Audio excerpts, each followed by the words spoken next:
Hello dear students, मैं doctor Amarnath. Sociology की ई class में आप सभी का स्वागत है।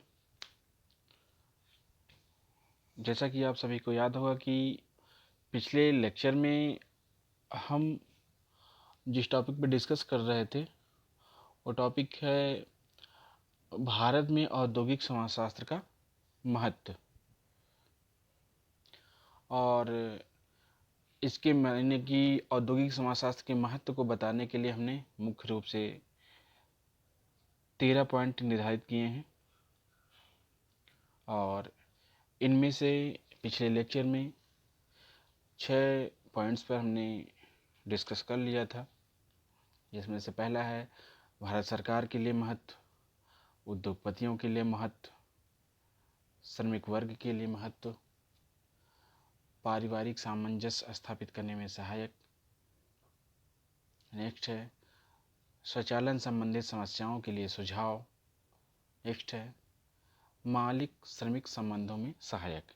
और ये सारे पॉइंट आपको स्क्रीन पर दिख रहे होंगे।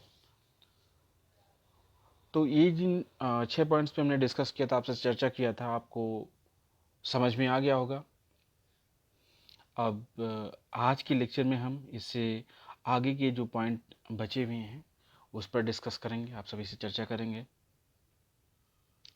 तो नेक्स्ट पॉइंट जो है वो है औद्योगिक प्रबंधन में सहायक। तो ये बचे हुए पॉइंट्स जो हैं इस पर हम आज चर्चा करेंगे। इसको आप सभी स्क्रीन पर भी देख सकते हैं, तो ध्यान से देखिए उसको।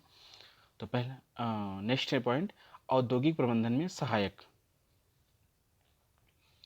उद्योग के क्षेत्र में सफलता का उत्तरदायित्व बहुत कुछ औद्योगिक नौकरशाही पर निर्भर करता है। औद्योगिक नौकरशाही की निपुणता और कार्यकुशलता औद्योगिक प्रबंध के वैज्ञानिक नियमों पर निर्भर होती है, यानी उसी पर आधारित होती है। यानी कि यहाँ पे कहा जा रहा है कि उद्योग के क्षेत्र में जो सफलता मिलती है या उसका विकास होता है, तो इसका बहुत कुछ उत्तरदायित्व हम औद्योगिक नौकरशाही पर या औद्योगिक नौकरशाही के आधार पर देख सकते हैं, समझ सकते हैं। क्योंकि औद्योगिक नौकरशाही के माने यानी कि जो है उसकी जो कोई उद्योग या कारखाना, उसकी जो व्यवस्था है, उसके जो कानून है, नियम हैं, उन सभी को स्थापित करने का और सभी के बीच आपसी संबंधों को सकारात्मक संदर्भ में स्थापित करने की जिम्मेदारी या उस दिशा में ले जाने का कार्य औद्योगिक नौकरशाही करती है। तो इसीलिए यहाँ पे कहा जा रहा है कि उद्योग के क्षेत्र में सफलता का उत्तरदायित्व बहुत कुछ औद्योगिक नौकरशाही पर है। औद्योगिक नौकरशाही की निपुणता और कार्यकुशलता औद्योगिक प्रबंध के वैज्ञानिक नियमों पर होती है। औद्योगिक समाजशास्त्र औद्योगिक प्रबंधन के विभिन्न पहलुओं का वैज्ञानिक व व्यवस्थित अध्ययन करता है, जिसके परिणाम स्वरूप इसकी सहायता से नौकरशाही को भी प्रशिक्षित किया जा सकता है। क्योंकि जब औद्योगिक प्रबंध के विभिन्न पहलुओं का अध्ययन करता है औद्योगिक समाजशास्त्र, तो उससे संबंधित जो कुछ होता है तो वह सब कुछ क्रमबद्ध रूप से, व्यवस्थित रूप से, वैज्ञानिक रूप से पता चल जाता है हमें कि किस प्रकार की नौकरशाही वर्तमान में है या उपलब्ध है, विद्यमान है, और कैसा होना चाहिए जिससे उद्योग अधिक लाभ कमा सके, सभी का विकास हो सके, सभी को उसका लाभ मिल सके, या हम कह सकते हैं श्रमिक और प्रबंधन के बीच सकारात्मक संबंध बना रहे, अच्छा संबंध बना रहे। तो इसके लिए क्या, यानी कि जब ये जो औद्योगिक नौकरशाही होती है, तो जो ये औद्योगिक समाजशास्त्र अध्ययन करता है, उस अध्ययन के आधार पर ही औद्योगिक नौकरशाही को प्रशिक्षित किया जा सकता है। भारत जैसे विकासशील देश में प्रशिक्षित एवं योग्य निपुण नौकरशाही का अपना विशेष महत्व है, जिससे यह विज्ञान यानी कि औद्योगिक समाजशास्त्र सुनियोजित औद्योगिक प्रबंधन में सहायक सिद्ध होगा। नेक्स्ट पॉइंट है उद्योगों के राष्ट्रीयकरण में सहायक। यद्यपि औद्योगिक समाजशास्त्र में उद्योगों के राष्ट्रीयकरण का विशेष रूप से अध्ययन किया जाता है, इसलिए भारत जैसे देश में जहां उद्योगों का राष्ट्रीयकरण दिन प्रतिदिन बढ़ता जा रहा है, इस विषय का विशेष महत्व है। और राष्ट्रीयकरण से संबंधित यानी उद्योगों के राष्ट्रीयकरण से संबंधित विभिन्न पहलुओं का अध्ययन औद्योगिक समाजशास्त्र करता है, या उद्योगों का राष्ट्रीयकरण किस तरह से हो जिससे देश समाज को या उद्योग को श्रमिकों को अधिक से अधिक लाभ मिल सके। तो इसके लिए औद्योगिक समाजशास्त्र का अध्ययन विशेष रूप से सहायक सिद्ध होता है। यानी कि कहा जा सकता है कि उद्योगों के राष्ट्रीयकरण में औद्योगिक समाजशास्त्र के अध्ययन या विज्ञान महत्वपूर्ण भूमिका निभा सकते हैं या निभाते हैं। नेक्स्ट पॉइंट है विवेकीकरण में सहायक, यानी रेशनलाइजेशन कि विवेकीकरण में तार्किकता में क्या किस रूप से सहायक सिद्ध होता है, इसकी बात इसमें की जा रही है। तो इसमें देखते हैं कि यह औद्योगिक समाजशास्त्र विवेकीकरण में कैसे सहायक सिद्ध होता है। वैज्ञानिक और औद्योगिक दृष्टि से अपेक्षाकृत पिछड़ा हुआ होने के कारण भारत में उद्योगों में विवेकीकरण अर्थात पुरानी या परंपरागत मशीनों के स्थान पर आधुनिक संयंत्र लगाने की गति धीमी रही है व कहीं कहीं इसका अभाव भी रहा है। लेकिन हम यह भी कह सकते हैं कि विगत कुछ वर्षों में सेवा योजकों में शिक्षा बढ़ने, अच्छा प्रशिक्षण होने और सरकार के प्रयासों के कारण विवेकीकरण की गति में वृद्धि हुई है, और इसमें औद्योगिक समाजशास्त्र से विशेष सहायता मिलती है या विशेष रूप से सहायक सिद्ध होता है कि किस प्रकार विवेकीकरण अपनाया जाए ताकि श्रमिकों में कम से कम विरोध हो और उद्यमी अपने लाभ में या अपने लाभ को अधिकतम कर सके। यानी कि आप देख रहे हैं कि दिन प्रतिदिन नई नई तकनीकी नई नई मशीनरी आती रहती है और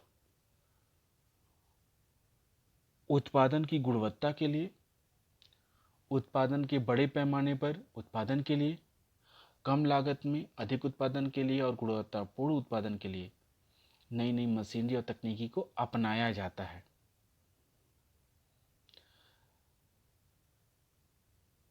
लेकिन कभी कभी क्या होता है कि जब ये मशीनरी या नई तकनीकी को अपनाया जाता है, जिसे हम विवेकीकरण कहते हैं, तो कभी कभी इसका श्रमिकों द्वारा विरोध किया जाता है।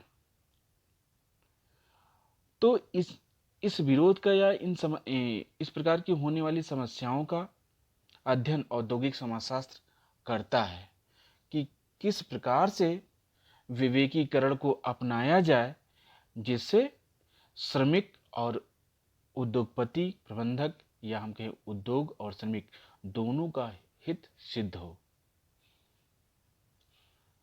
जिससे देश को लाभ हो सके।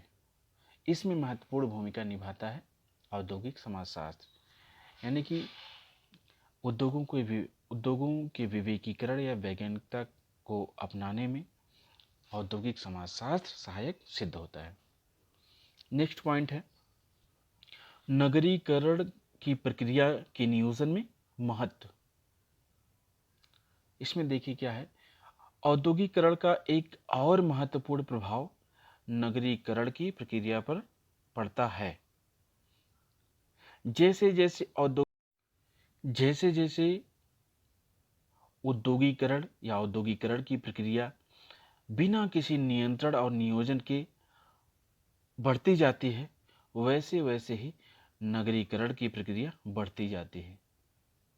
इसको हम देख भी सकते हैं कि जैसे जैसे हमारे समाज में किसी विशेष स्थान पर नए नए उद्योग या कारखाने स्थापित होते जाते हैं, वहाँ पर एक नया नगर भी बसने या स्थापित होने लगता है, जिसे हम नगरीकरण कह सकते हैं। और इसीलिए यहाँ कहा जा रहा है कि जैसे जैसे औद्योगिकरण बढ़ता जाता है, उसी प्रकार से नगरीकरण की प्रक्रिया या नगर भी बसते जाते हैं, या नगरीकरण की प्रक्रिया भी बढ़ती जाती है। लेकिन जब नगरीकरण की प्रक्रिया बिना किसी नियंत्रण और नियोजन के बढ़ती है, तो अनेक मानवीय तथा सामाजिक समस्याएं उत्पन्न हो जाती हैं। जैसे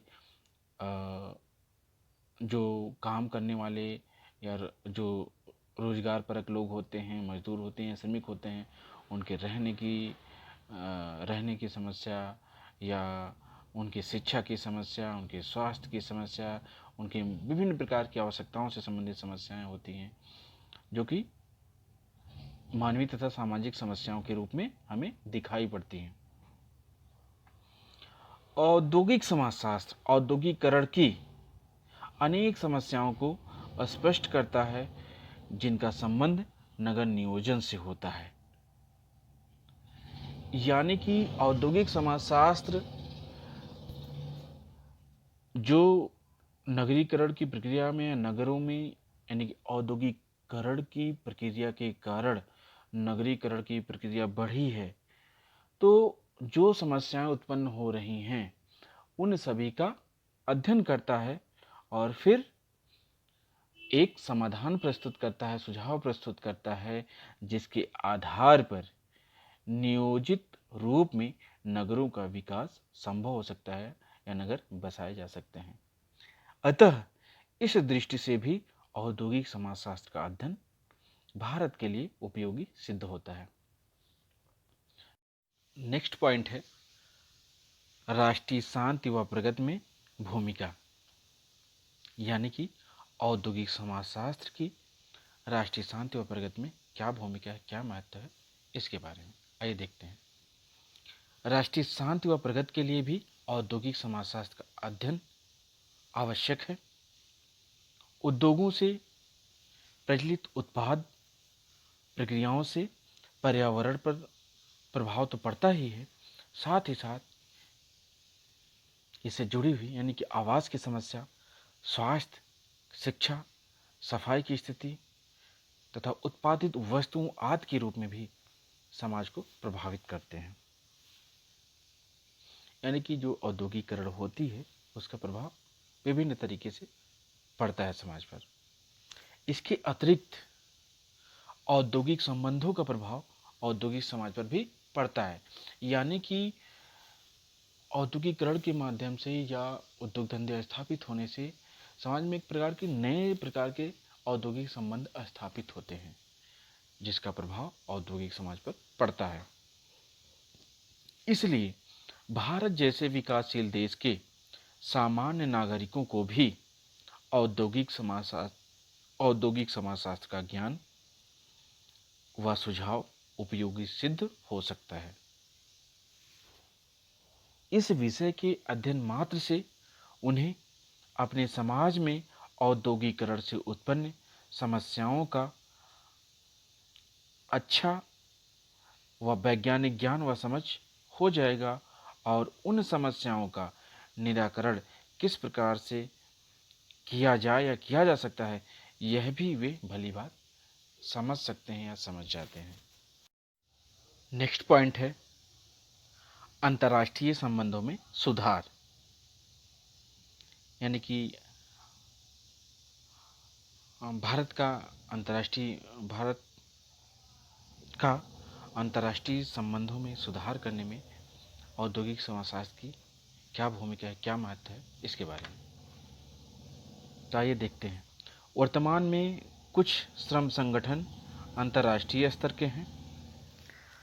संयुक्त राष्ट्र संघ की ओर से भी एक अंतर्राष्ट्रीय श्रमिक संघ है, जिसे ILO कहते हैं, जो कि विभिन्न देशों में श्रम संबंधी समस्याओं का समाधान करने में सहायता प्रदान करता है। यानी कि जो अंतर्राष्ट्रीय श्रमिक संघ है, ये विभिन्न प्रकार की श्रम संबंधी जो समस्याएं उत्पन्न होती है समय समय पर उसके लिए समाधान प्रस्तुत करता है, उसमें सहायक सिद्ध होता है। औद्योगिक समाजशास्त्र में अंतर्राष्ट्रीय श्रमिक संघ का भी अध्ययन किया जाता है, इसलिए इसके अध्ययन से भारत में श्रमिकों की दशा उन्नत बनाने के साथ साथ, यानी कि श्रमिकों की स्थिति ठीक करने के साथ साथ अंतर्राष्ट्रीय संबंधों से समन्वय स्थापित करने में भी सहायता मिलती है, अंतर्राष्ट्रीय संबंधों को सुधारने में भी सहायता मिलती है। नेक्स्ट पॉइंट है, जैसा कि आप लोग स्क्रीन पर देख रहे होंगे कि अभी तक जो हमने 12 पॉइंट पर डिस्कस किए हैं, इसके अलावा कुछ और भी महत्व है